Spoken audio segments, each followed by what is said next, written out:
Unit Statistics. Topic is mean of individual series by step deviation method. तो सबसे पहले तो आपको पहचानते आना चाहिए कि कौन से सीरीज का क्वेश्चन है।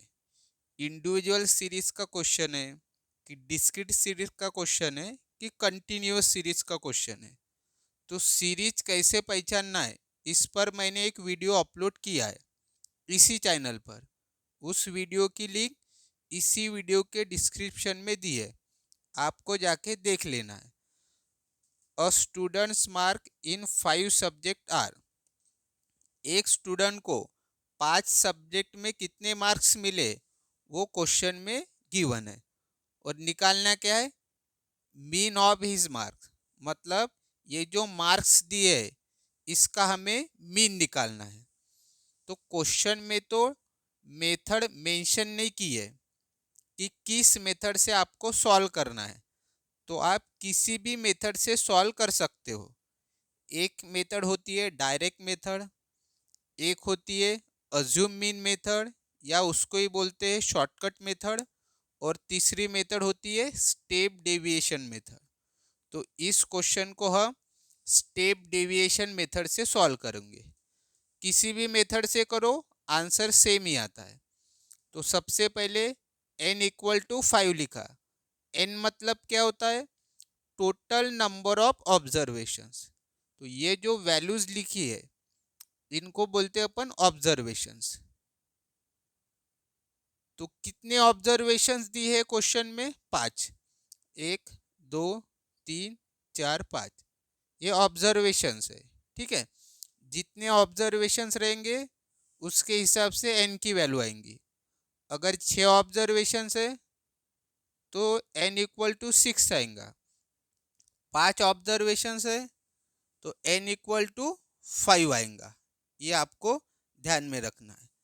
फिर इसके बाद right xi values in ascending order in table. In values को मैंने xi नाम दिया है, तो इनको क्या करना है, असेंडिंग ऑर्डर में टेबल में लिखना है।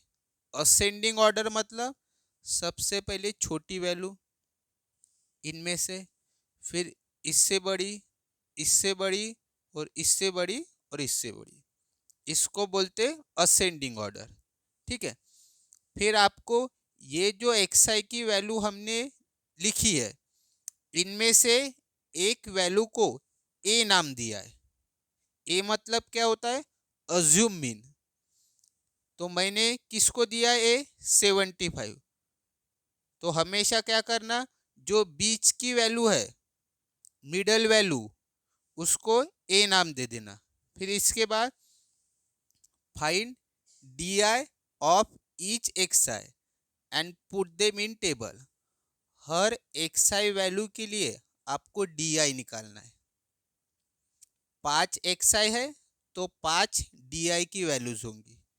तो डी आई का फॉर्मूला क्या है, xi minus A. xi as it is minus as it is A कितनी लिए, 75। डी आई क्या होता है, deviation of A from each of the x's. ठीक है, तो देखो अगर 56 के लिए डी आई निकालना है तो क्या होगा, xi कितना है 56, फिर माइनस 75, आंसर आएगा -19। फिर इस xi के लिए डी आई निकालना है तो xi कितना है 68 -75 -7 एंड सो ऑन। फिर आपको इसमें यू आई भी निकालना पड़ता है। तो यू आई का फॉर्मूला क्या होगा, D I upon H.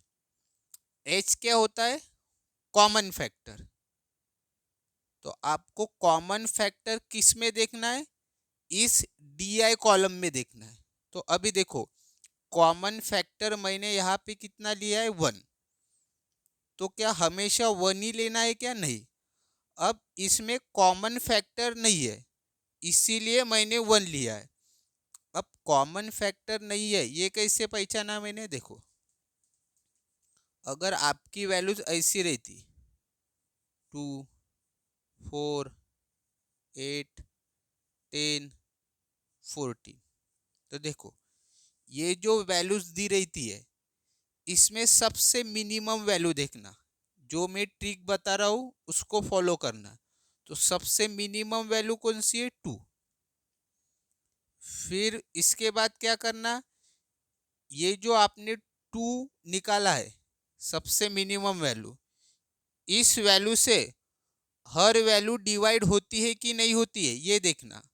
Completely divide होना चाहिए। कंप्लीटली डिवाइड क्या होता है, डिवाइड करने के बाद पॉइंट में आंसर नहीं आना चाहिए, डेसिमल नंबर नहीं आना चाहिए। डेसिमल नंबर पता है ना, जैसे 3.4, पॉइंट पॉइंट में नंबर आता है कोई भी, अपनी भाषा में बोले तो 3.51, 4.1, ऐसा नहीं आना चाहिए डिवाइड करने के बाद।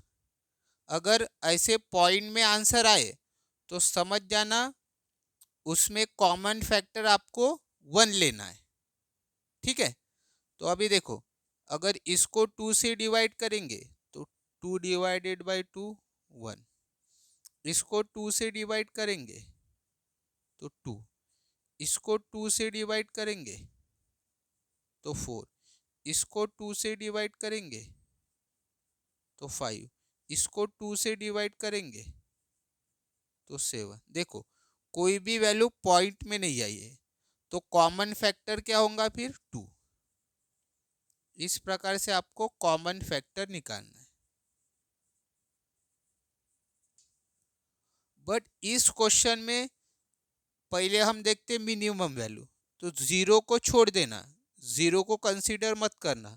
तो मिनिमम वैल्यू कौन सी है, 5। अब क्या 5 से हर एलिमेंट डिवाइड हो रहा है क्या, कंप्लीटली। कंप्लीटली डिवाइड मतलब ऐसे आंसर आने चाहिए, पॉइंट में आंसर नहीं आने चाहिए। तो देखो अगर अपन -19 पहली वैल्यू है ना, डिवाइड बाय 5 करोगे तो इसका तो आंसर पॉइंट में आएगा। आप निकाल के देख लेना, इसका जो आंसर आएगा वो पॉइंट में आएगा, -3.8।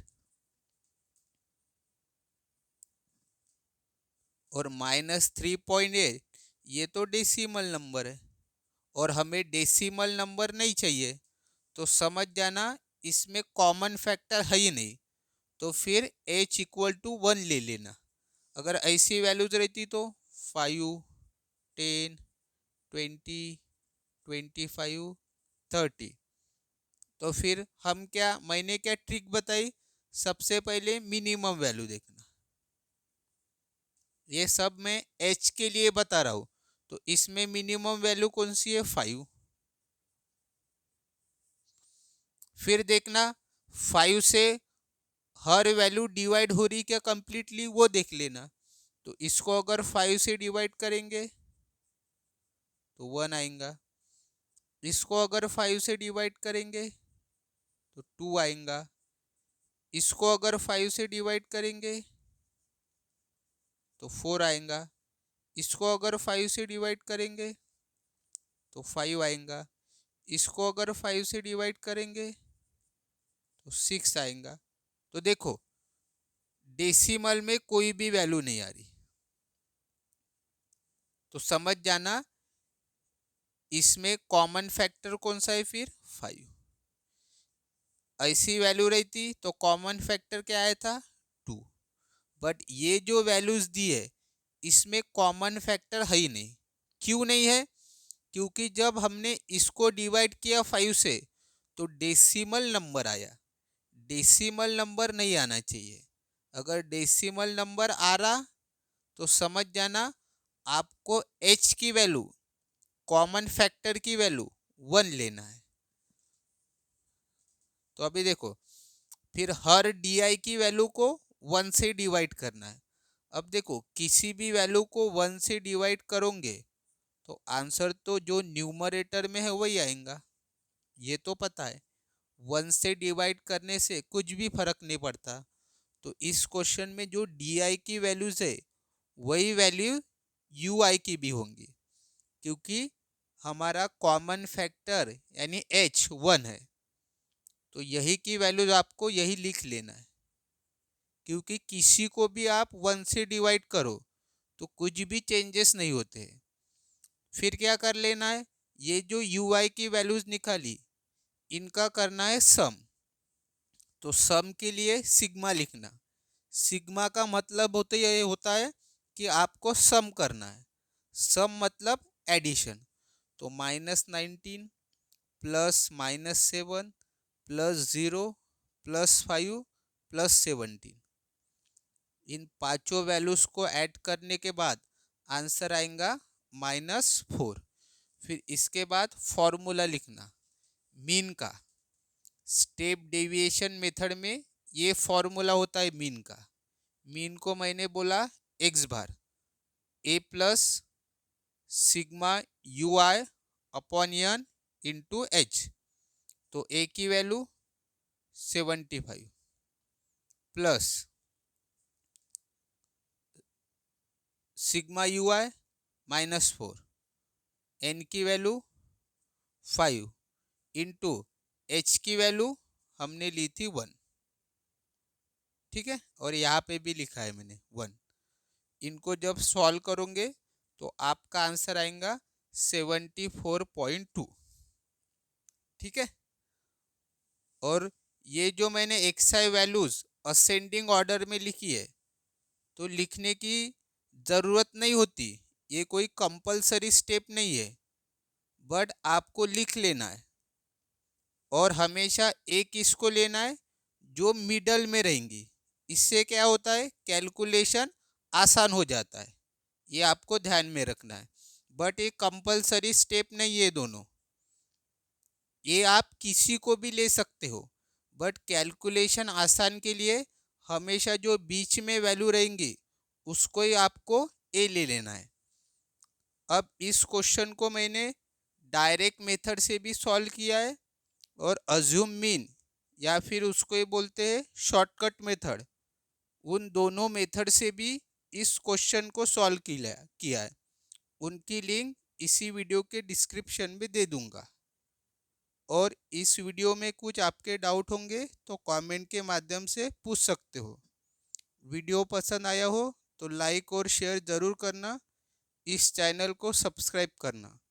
और आपको कौन कौन से टॉपिक्स पे वीडियो चाहिए ये भी आप कमेंट के माध्यम से बता सकते हो।